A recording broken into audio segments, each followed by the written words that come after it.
Assalamualaikum warahmatullahi wabarakatuh. Yang terhormat Ibu Arum selaku dosen pembimbing pada mata kuliah Komunikasi Kebidanan dan teman-teman kelas yang saya banggakan.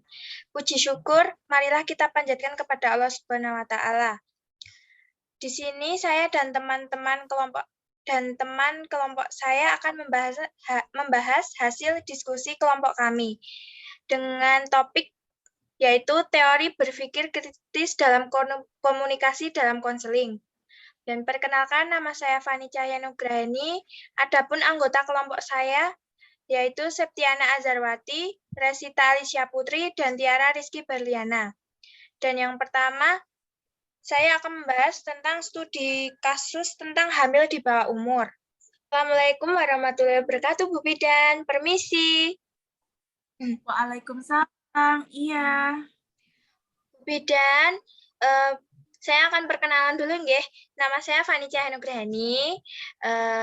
Saya umurnya 15 tahun dan saya sedang mengandung anak pertama. Nah, kan saya masih di bawah umur kan, Bu.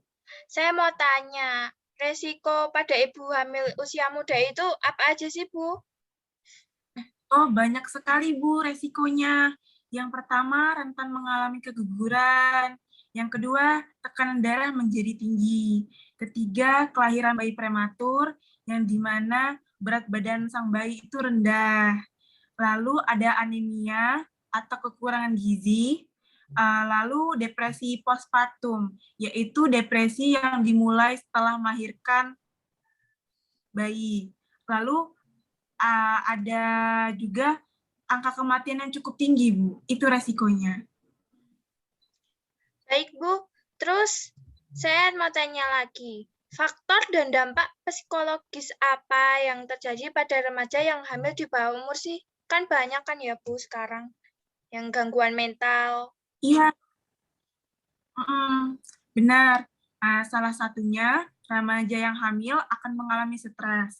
Stres yang berlebihan menimbulkan hiperemesis gravidarum, yaitu mual atau muntah yang berlebihan.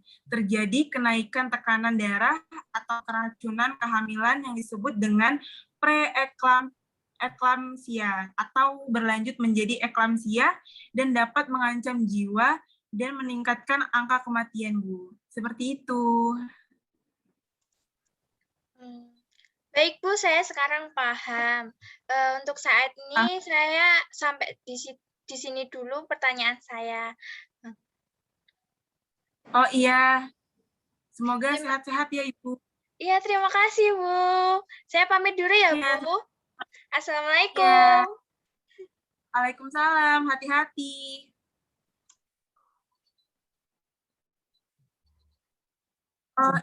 Boleh. Silakan, Bu, perkenalkan dulu dirinya. Sebelumnya saya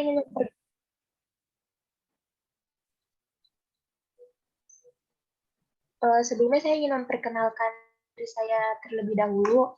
Nama saya Tiara Rizky Berliana, umur saya 18 tahun.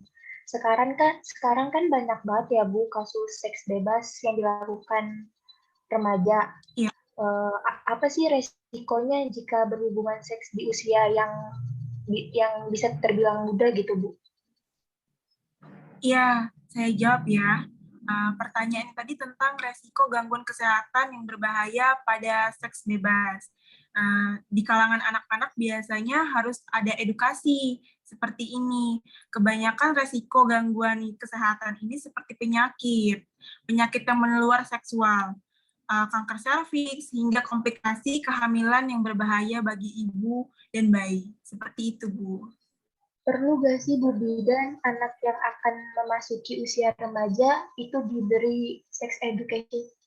Ya, perlu sekali, Bu. Sex education sudah seharusnya diberikan kepada anak-anak yang sudah beranjak dewasa, remaja, baik melalui pendidikan formal, informal.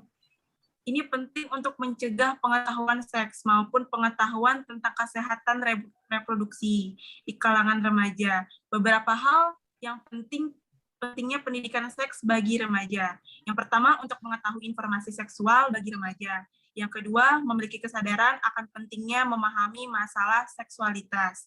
Yang ketiga, memahami masalah-masalah seksualitas remaja. Yang keempat, memahami faktor yang menyebabkan timbulnya masalah-masalah seksualitas tersebut. Dan yang kelima, memiliki kesadaran fungsi-fungsi seksualnya. Seperti itu, Bu. Oh, begitu ya, Bu. Apakah sudah? Sudah, Bu. Terima kasih banyak ya atas informasinya. Saya izin pamit ya, Bu. Ya, Bu. Sama-sama. Assalamualaikum, Bu. Salam. Assalamualaikum, Bu Bidan. Waalaikumsalam. Ada yang bisa saya bantu? Ya, sebelumnya perkenalkan, nama saya Septiana Azharwati. Saya berumur 23 tahun. Kali ini saya ingin konsultasi kepada Bu Bidan. Ya, mengenai hal apa, Bu? Bukan saya dan suami saya saat ini saya sedang hamil. Saya dan suami saya belum siap memiliki bayi. Jadi saya berniat untuk aborsi. Tetapi sebelum melakukannya, saya ingin bertanya kepada Bu Bidan. Apa saja yang perlu diketahui sebelum melakukan aborsi itu ya, Bu? Oh, baiklah, Bu. Akan saya jawab pertanyaan Ibu. Hal pertama yang perlu dilakukan Anda dan pasangan adalah berkonsultasi terlebih dahulu dengan dokter kandungan atau bidan setempat. Kemungkinan besar, dokter akan melakukan evaluasi riwayat kesehatan secara keseluruhan. Yang kedua, mengonfirmasi kehamilan dengan melakukan pemeriksaan fisik, apakah ibu sehat atau tidak. Yang ketiga, melakukan pemeriksaan kehamilan seperti USG, tes darah, serta tes urin untuk menentukan hasil kedepannya bagaimana. Dan yang terakhir, menjelaskan proses serta prosedur dan kemungkinan resiko yang akan ibu alami ke depannya.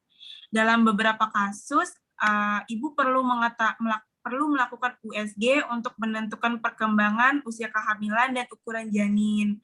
Tidak hanya itu saja, dokter atau bidan juga perlu melakukan pemeriksaan untuk memastikan Anda tidak akan mengalami kehamilan ektopik. Seperti itu, Bu. Oh, seperti itu.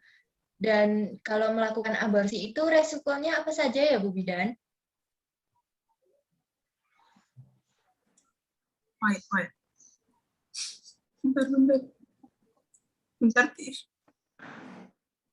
Baik, resiko yang akan Ibu alami saat menghadapi aborsi nanti, salah satunya ialah pendarahan yang cukup hebat.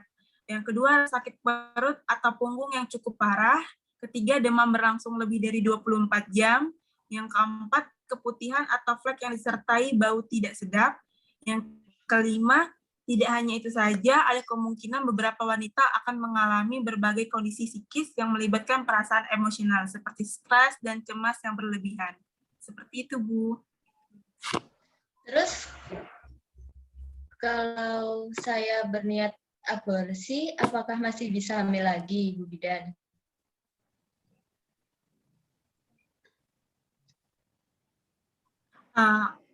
Aborsi tidak memengaruhi kesuburan jika aborsi dilakukan oleh dokter ahli dengan prosedur yang benar dan tepat. Pada umumnya akan aman-aman saja bagi kondisi kesuburan. Jika ada salah satu organ yang mengalami kerusakan, baru bisa memengaruhi kesuburan Anda. Bila semua prosedur dilakukan dengan tepat, kemungkinan terjadinya infeksi dan komplikasi setelah aborsi sangatlah kecil, dan Anda bisa hamil kembali. Seperti itu, Bu, penjelasannya. Oh, ya sudah kalau seperti itu. Sudah cukup, Bu Bidan. Terima kasih ya. Ya, sehat-sehat ya, Bu. Ya, saya pamit dulu, Bu Bidan. Waalaikumsalam. Ya, ya, waalaikumsalam.